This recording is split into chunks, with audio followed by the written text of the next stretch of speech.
Hidup membutuhkan perjuangan. Memang benar. Setidaknya itulah yang aku rasakan. Namun, perjuanganku tidaklah sama seperti orang-orang lainnya, melainkan membutuhkan cara yang tidak biasa.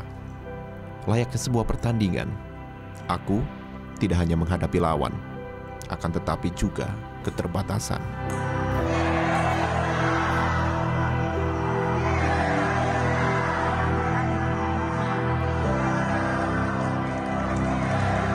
Ya, inilah aku, Rahmat Hidayat.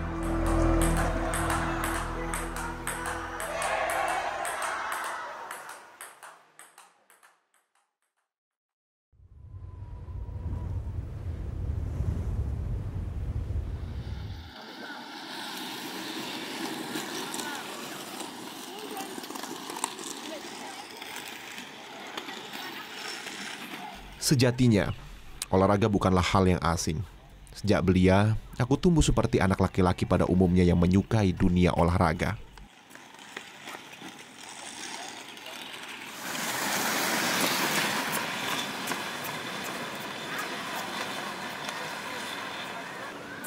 Beragam jenis olahraga pernah aku coba, hingga akhirnya menemukan gairah yang berbeda pada olahraga tenis meja. Beliau ini punya semangat kerja keras, manja dawat jadanya luar biasa, walaupun secara rukun syarat untuk jadi atlet ini sebenarnya tidak memenuhi, tapi barangkali karena kemauan dan kerja keras dia yang pantang menyerah itulah sehingganya sekarang dia ini sudah jadi pemain nasional di NPC ini, kami tahu itu. Ya sudah tingkat nasional. Yang tadinya dari pemain biasa-biasa baik sampai tingkat nasional, pernah meraih juara berapa waktu para Olympic Game di Palembang dan Jakarta itu pernah. Bahkan baru-baru ini terakhir dia balik ke dari Prancis, tidak salah. Beliau ini aku ngikuti perkembangannya. Tidak semudah yang dibayangkan. Banyak tantangan dan hambatan saat pertama kali berkenalan dengan dunia tenis meja. Tak sedikit pula pukulan yang menemui kegagalan.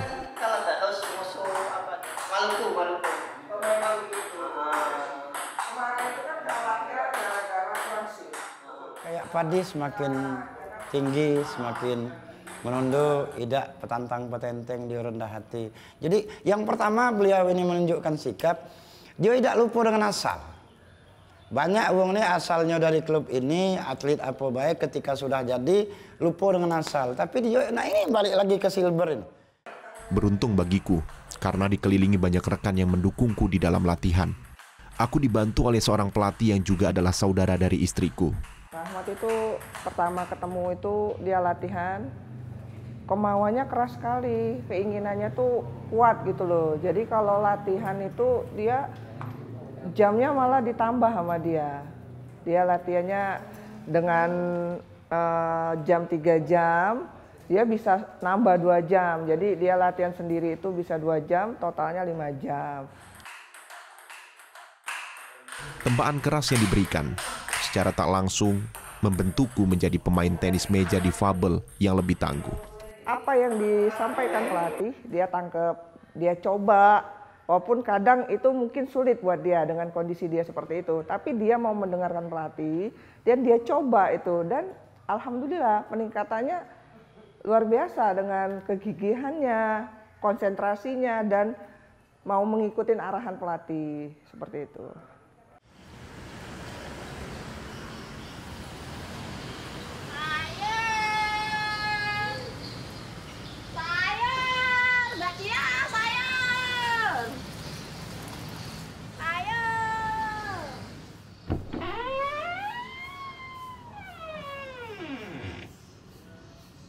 Dari tenis meja, aku tak hanya menemukan kehidupan, akan tetapi juga cinta. Kak, makanannya udah siap ini. Cinta yang tak pernah memandang sebelah mata, serta selalu mendukung perjuanganku sepenuhnya.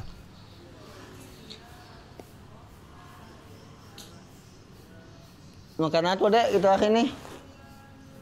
Caknya lo maknian.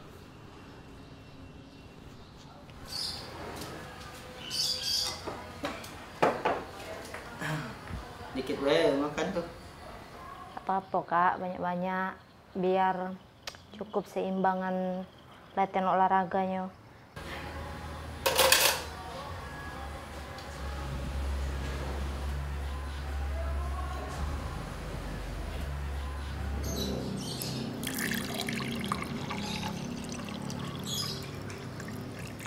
Aku sungguh beruntung karena diselimuti dukungan yang melimpah. Bahkan bentuk dukungan yang jauh lebih penting daripada materi. Tuh Kak, ada ikan Kak. Iya.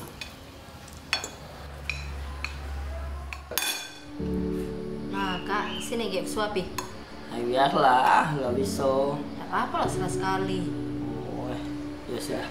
Rasa kebersamaan dari orang tercinta menciptakan kekuatan yang mampu mengubah keterbatasan menjadi keistimewaan.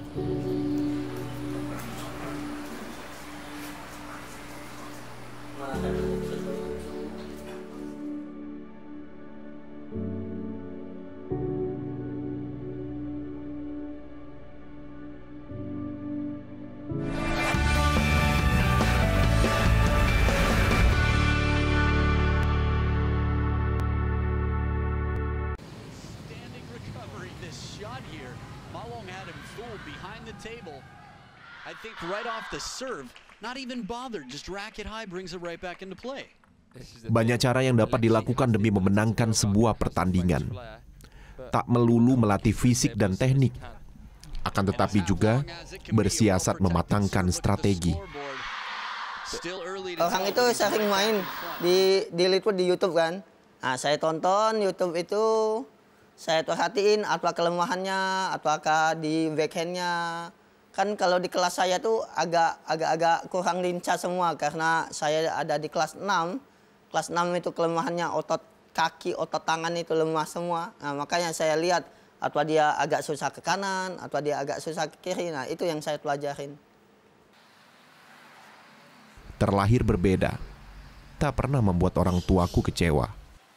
Justru sebagai penyemangat agar suatu saat bisa menjadi orang hebat. Saya sebagai orang tua Rahmat, kadang khawatir. Sejak lahir memang dalam keadaan begitulah Rahmat. Tapi dia tidak pernah minder, dia selalu percaya diri. Dia sudah bisa nulis belum sekolah. Jadi kami tidak sulit menyekolahkan di sekolah umum. Setelah dia tamat SD, dia masuk juga di SMP negeri. Sekolah umum juga, walaupun dengan keadaan gitu. Ya, yang hobinya sudah kelihatan, hobi Rahmat itu sudah kelihatan olahraga. Ya. Jadi dia waktu itu kami lihat, walaupun masih SMP, dia sudah bisa ikut kawan-kawannya, ikut main basket, walaupun badannya masih kecil itu. Assalamualaikum.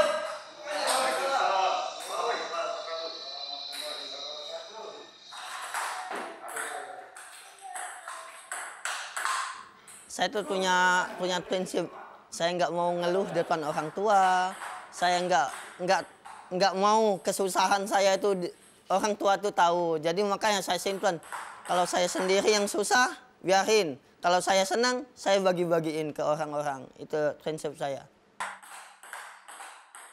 Tak sedikit yang meragukan, bermain secara normal saja kesulitan, apalagi dengan keterbatasan.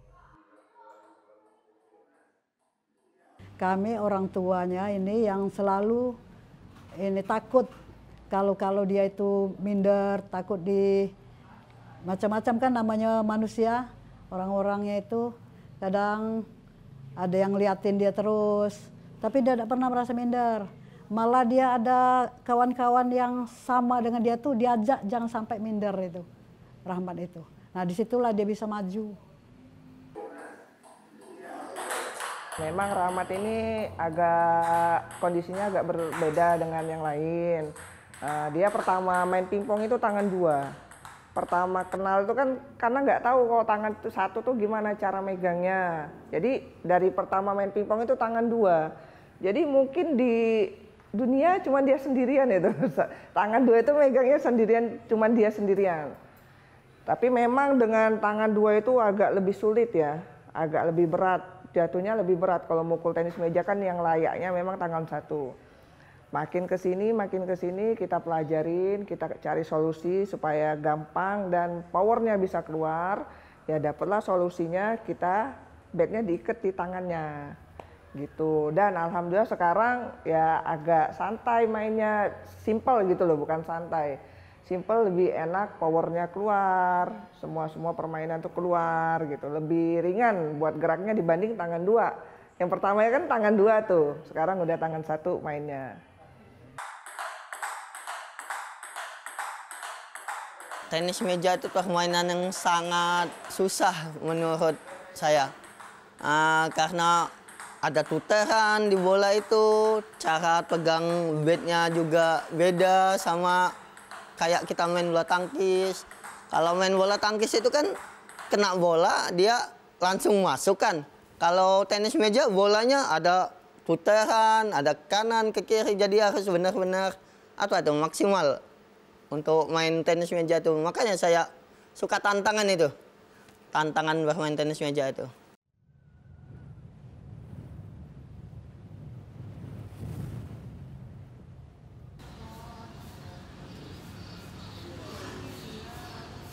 Aku terus menempa diri dari arena ke arena, bahkan hingga keluar kota. Ku nikmati setiap proses yang dijalani, meski harus berlatih dengan fasilitas yang tak terlalu mumpuni.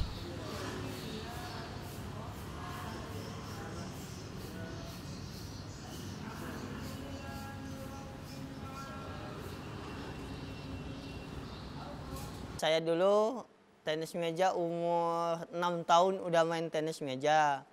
Tapi pas bisanya umur di sekitar 2002. Waktu tamat SMA, kakak saya itu sebenarnya hobi main tenis meja. Pas dia punya anak, kami buat meja. Buat meja sendiri, mejanya dari kayu. Meja dari kayu, ya main-main anak-anak kampung lah main kayak gitu. Berkat dia main, baru itu pengenalan di tenis meja saya.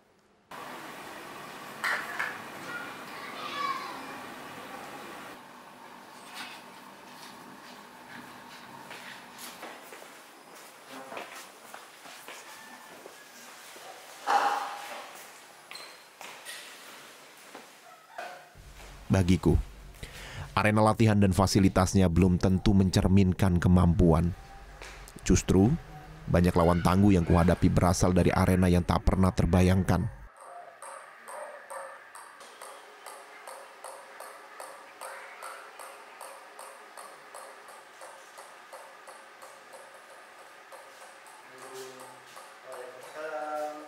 Tak hanya mendapatkan teman, aku juga mendapatkan nasihat dan pelajaran. Soal keinginan kuat untuk menang, serta soal ketenangan dalam mental saat menghadapi lawan dari para senior yang berpengalaman. Perlu kita contoh semangatnya dan ada attitude-nya yang sangat luar biasa. Jas merah, jangan sekali-sekali lupa dengan sejarah. Walaupun sudah jadi pemain nasional, dionya masih balik lagi ke asal, ke kandang sini. Di level beliau yang macam ini, dia masih galak datang. Kaget barangkali kayak malam galak main. Dan dia ngajari itu galak ikut langsung tanpa harus berhitung. Kalau tempat lain itu sudah berapa cerita. Nah ini yang perlu aku kagum dengan sikap beliau.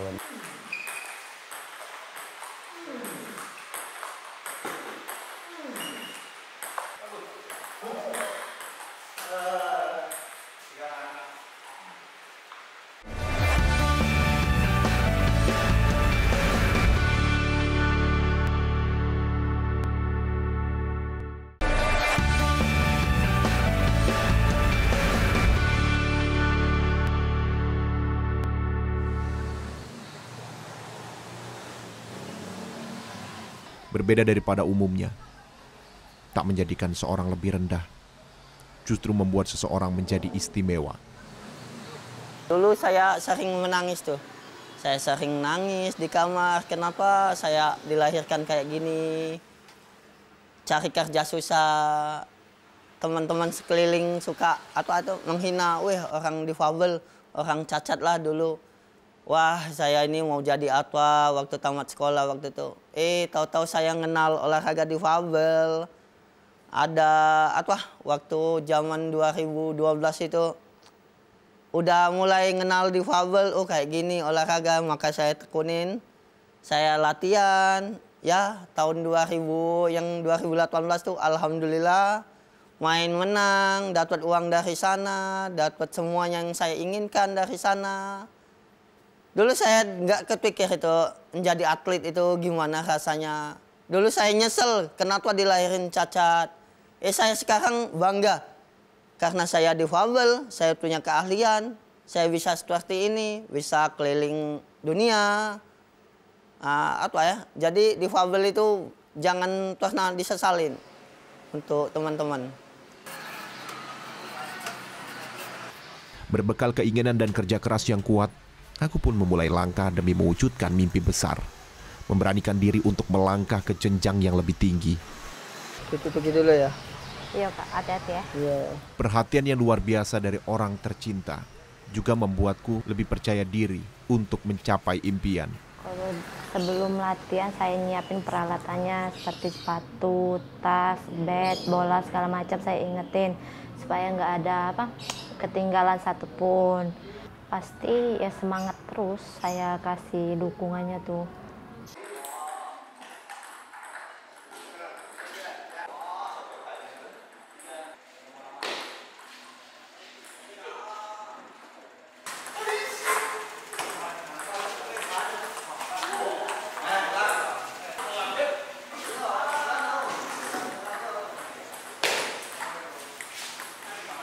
Jadi Rahmat tuh kan kurangnya di bintik, backhand, di blok.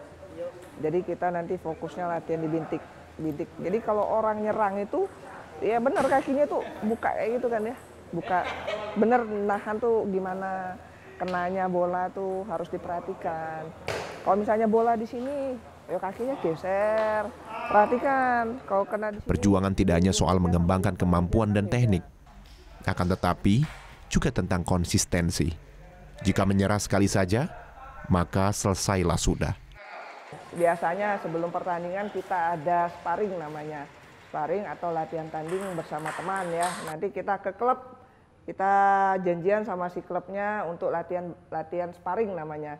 Di situ kita mencari mencari sparring yang seimbang, bahkan di atasnya si Rahmat yang kita cari. Karena kita mau mencari musuh yang lebih tangguh dibanding dia gitu kan, supaya mempersiapkan di pertandingan nanti nggak down kalau menemukan bola kencangnya luar biasa dibandingkan dia, seperti itu.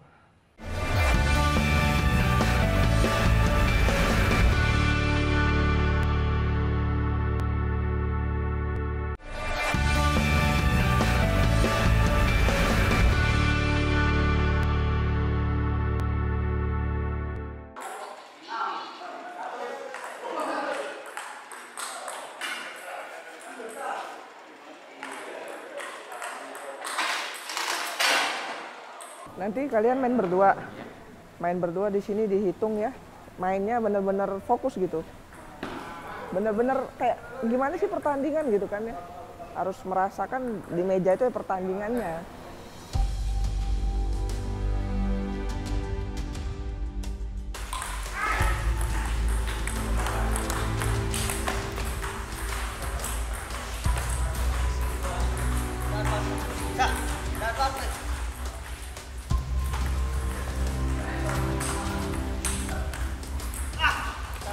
Rahmat backhandnya ke depan, jangan kayak gitu, itu nggak bisa.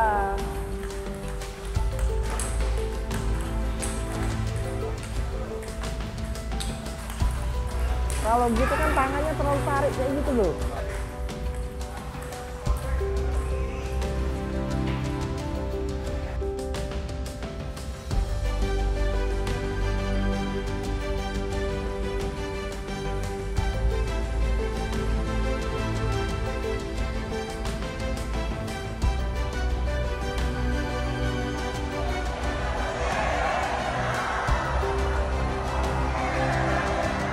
Aku percaya, keterbatasan tak akan menghentikan langkah perjuangan.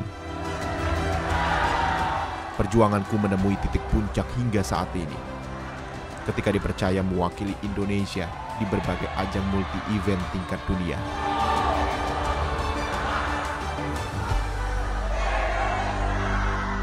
Aku berjuang dengan doa dan segenap kemampuan yang kupunya, hingga pada akhirnya kembali ke tanah air dengan kemenangan.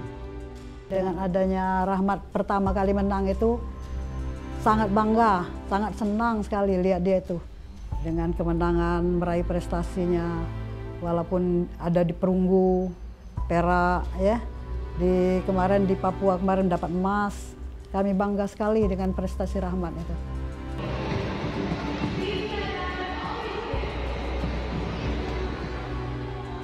Lama-kelamaan prestasi itu berada di pihak saya, bisa menghidupin saya sendiri dulu, bisa membantu walaupun kecil-kecil.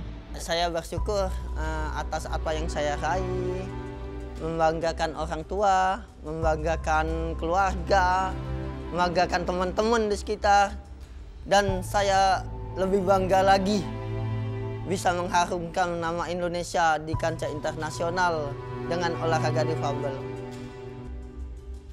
Berkat doa dan kegigihan, banyak pencapaian yang bisa kudapatkan.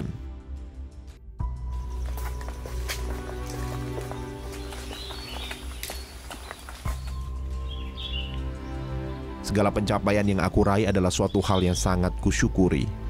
Namun, perjalananku di dunia tenis meja difabel masih sangat panjang. Aku sadar, persaingan akan semakin ketat dan perjuangan akan semakin berat.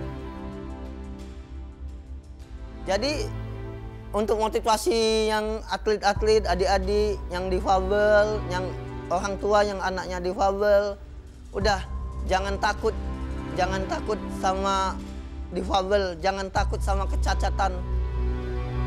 Tidak ada, Tuhan itu menciptakan yang sia-sia. Tuhan itu menciptakan semua pasti ada baiknya, ada sisi positifnya. Cuman kita sendiri yang mengembangkan asal kita mau. Karena itu aku akan terus melanjutkan asa untuk terus bertanding di ajang tenis meja difabel kelas dunia. Hingga pada akhirnya, orang-orang akan menyebut namaku dengan bangga. Rahmat Hidayat, seorang juara.